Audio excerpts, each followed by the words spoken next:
اسرائیل کو عنقریب انتقامی کارروائیوں کا سامنا ہو سکتا ہے۔ اس کی ایک مثال ہم سب دیکھ چکے ہیں، وہ حوثی باغیوں کا اسرائیلی شپس کو ہائی جیک کرنا اور اسرائیلی ٹارگٹس پر اٹیک ہے۔ حوثیوں نے اکتوبر میں شروع ہونے والی جنگ کے بعد حماس کو سپورٹ کرنے کا عزم کیا تھا۔ اب لبنان میں حماس کے نائب کی ڈرون سٹرائک میں ہلاکت ایک اور ایسی ڈیولپمنٹ ہے جو حالات کو خطرناک راستے پر ڈال سکتی ہے۔ کیا خطے کی دوسری ریاستی اور غیر ریاستی طاقتیں اس جنگ میں بھرپور طریقے سے شامل ہونے والی ہیں؟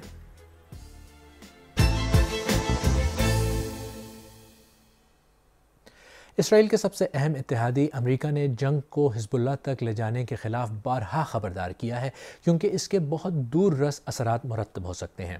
میں ہوں خالد کرامت اور آج بی بی سی اردو کے پروگرام سیربین میں ہم دیکھیں گے کہ خطے میں بڑی طاقتوں کی کیا پوزیشن ہے اور کیا حالات کسی بڑے کانفلکٹ کی طرف جا سکتے ہیں۔ جب اسرائیل نے غزہ پر ریٹیلیٹری حملہ کیا تھا تو ان کی لیڈرشپ نے حماس کا خاتمہ کرنے کا عندیہ دیا تھا۔ اب ملک سے باہر موجود حماس کی لیڈرشپ پر حملہ اس جنگ کو نیا رخ دے رہی ہے۔ وہ کیسے؟ یہ سمجھنے کے لیے لبنان میں مارے گئے حماس کے رہنما کے بارے میں جاننا ضروری ہے۔ وہ کون تھے اور ان کی ہلاکت کیوں اہم ہے؟ حماس کے نائب العروری 2 جنوری کو بیروت میں ایک ڈرون حملے میں ہلاک ہوئے۔ وہ حماس کے مسلح گروہ القسام بریگیڈ میں ایک اہم رہنما تھے اور حماس کے رہنما اسماعیل ہنیہ کے قریبی ساتھی تھے۔ وہ حزب اللہ اور حماس کے درمیان رابطے کی غرض سے لبنان میں موجود تھے۔ اسرائیلی وزیر اعظم بنیامین نتنیاہو نے نومبر میں خبردار کیا تھا کہ اسرائیل حماس کے رہنماؤں کو ہر اس جگہ پر نشانہ بنائے گا جہاں وہ موجود ہوں گے۔ چند ماہ پہلے نتنیاہو نے العروری کا نام بھی لیا تھا۔ العروری امریکہ کی جانب سے دہشت گردوں کی جاری کردہ فہرست کا حصہ تھے اور ان کے سر کی قیمت $50 لاکھ رکھی گئی تھی۔ اسرائیل کے سابق وزیر اور برطانیہ میں ملک کے سابق سفیر مارک ریگب نے کہا کہ جس نے بھی یہ کیا ہے یہ لبنان کی ریاست پر حملہ نہیں ہے، یہ دہشت گرد تنظیم حزب اللہ پر حملہ نہیں ہے، جس نے بھی کیا ہے یہ حماس پر حملہ ہے اور یہ واضح ہے۔ اسرائیل عام طور پر اس قسم کے حملوں کے بعد تصدیق کرتا ہے اور نہ ہی تردید، لیکن حماس کے جس رہنما کو ٹارگٹ کیا گیا ہے وہ حماس، حزب اللہ اور ایران کے درمیان پل کا کردار ادا کر رہے تھے۔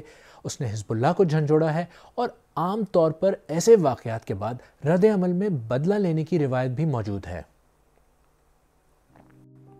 حماس کے سینئر لیڈر اسماعیل ہنیہ نے اسے ایک شدت پسندانہ حملہ قرار دیا۔ اسرائیل ہمارے ملک اور ہماری عوام کے خلاف اپنے مظالم کا دائرہ وسیع کر رہا ہے۔ لبنان کے نگراں وزیر اعظم نجیب مکاتی نے کہا ہے یہ اسرائیل کی جانب سے کیا گیا نیا جنگی جرم ہے اور اب اسرائیل لبنان کو بھی اس تنازع میں گھسیٹنا چاہتا ہے۔ حزب اللہ نے کہا ہے کہ یہ حملہ لبنان، اس کے عوام، سیکیورٹی اور خود مختاری پر حملہ ہے اور وہ اس کے لیے اسرائیل کو سزا دیں گے۔ امریکہ نے بھی العروری کی ہلاکت کے بعد رد عمل دیا۔ was a noted designated global terrorist, and if he is in fact dead, nobody should be shedding a tear over his loss. اسرائیل کے لیے امریکہ کی سپورٹ تو برقرار ہے، لیکن اس کانفلکٹ میں دوسری غیر ریاستی مسلح طاقتیں پہلے سے ہی شامل ہیں۔ یمن کے حوثی باغی غزہ میں جاری جنگ کی وجہ سے اسرائیلی انٹرسٹ پر حملے کر رہے ہیں۔ اپنی اسٹریٹجک پوزیشن کا استعمال کرتے ہوئے حوثی باغیوں نے بحیرہ احمر سے گزرنے والی بڑی شپس کو نقصان پہنچایا ہے اور یہ مغربی طاقتوں کے لیے ایک بڑا درد سر بن گیا ہے۔ یہاں یہ سمجھنے کی ضرورت ہے کہ حوثی باغی اسرائیل کے لیے خطرہ کیسے بنے اور یہ اس جنگ کی ایک اہم کڑی کیوں ہے۔ ابنائے باب المندب یمن، جبوتی اور ایریٹریا کے درمیان 20 میل وسیع راستہ ہے۔ یہاں سے گزر کر بحری جہاز سوئز کنال تک پہنچتے ہیں جو از خود ایک بہت بڑا ٹریڈنگ روٹ ہے۔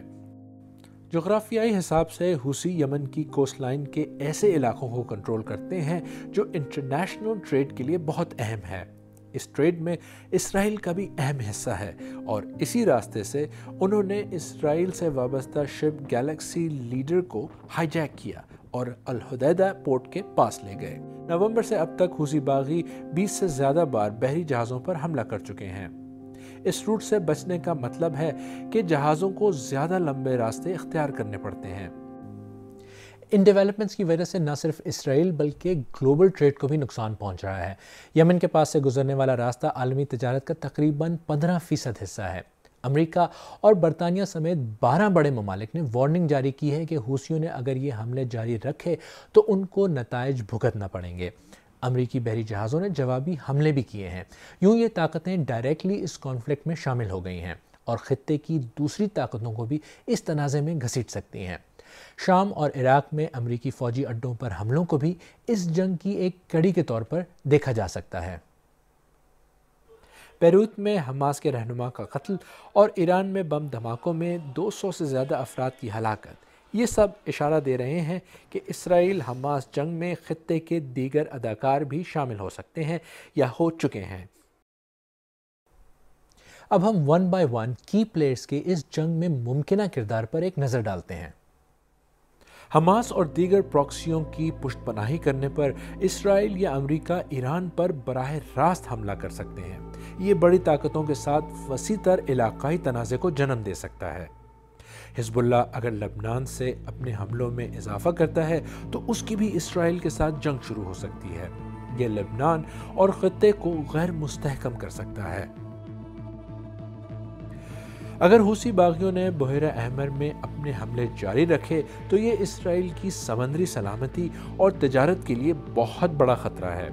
مغربی طاقتوں کا ان حملوں پر ری ایکشن دیکھ کر اس کا اندازہ ہو جاتا ہے۔ چین اور روس دونوں خطے میں امریکی اثر و رسوخ کو چیلنج کرنے کے لیے مشرق وسطیٰ کے حالیہ تنازع میں مداخلت کر سکتے ہیں۔ اس مداخلت کی وجہ سے عالمی جنگ جیسے حالات پیدا ہو سکتے ہیں۔ مگر اس جنگ میں اب تک زیادہ بڑا کردار پراکسیز یا غیر ریاستی اداروں کا رہا ہے۔ بیشتر عرب ممالک اور اسلامی ممالک کی جانب سے سٹیٹس کو چیلنج کرنے یا بدلنے کی خاطر خواہ کوشش نظر نہیں آئی۔ تو کیا اس صورت میں یہ مڈل ایسٹ سے بھی آگے بڑھ کر ایک گلوبل کانفلکٹ بن سکتا ہے؟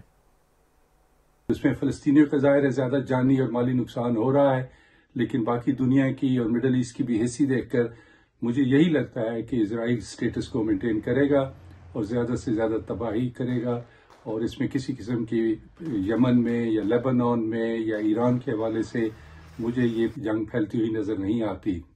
اور ایران بھی بہت کیئرفل ہے، ہوتیز کو بھی امریکنز اور برٹش کنٹرول کر لیں گے ایریل پاور سے، اور اسرائیل کو مڈل ایسٹ میں کوئی چیلنج کرنے والا نہیں ہے۔ تو مجھے تو یہی لگتا ہے کہ اسرائیل کو یہ موقع ہاتھ میں آیا ہے، اور وہ غزہ کے ساتھ کیا کرتے ہیں یہ انہی پہ ڈیپینڈنٹ کرتا ہے۔ صورتحال کافی خوفناک ہے، لیکن اس میں ایکسٹرنل انٹرونشن یا اس کی ایکسپینشن کی ریجن وائز کوئی امید نہیں ہے۔ ریاستیں ڈائریکٹلی لڑائی میں شامل نہ بھی ہوں تب بھی پراکسیز اور غیر ریاستی تنظیمیں اس جنگ میں شامل ہو چکی ہیں۔ حوثی باغیوں جیسے گروہ بڑی طاقتوں کے لیے ایک مشکل بنے ہوئے ہیں اور حزب اللہ اس مشکل کو مزید بڑھا سکتے ہیں۔ اسرائیل اپنے مقاصد کو حاصل کرنے کے لیے کارروائیاں جاری رکھ رہا ہے، جس کو روکنے میں عرب ممالک اور اسلامی ممالک ناکام رہے ہیں۔ مگر مغربی دنیا میں اس سٹیٹس کو پر سوال اٹھنے لگے ہیں اور شاید وہ اس تنازع کو ایک نیا موڑ دیں۔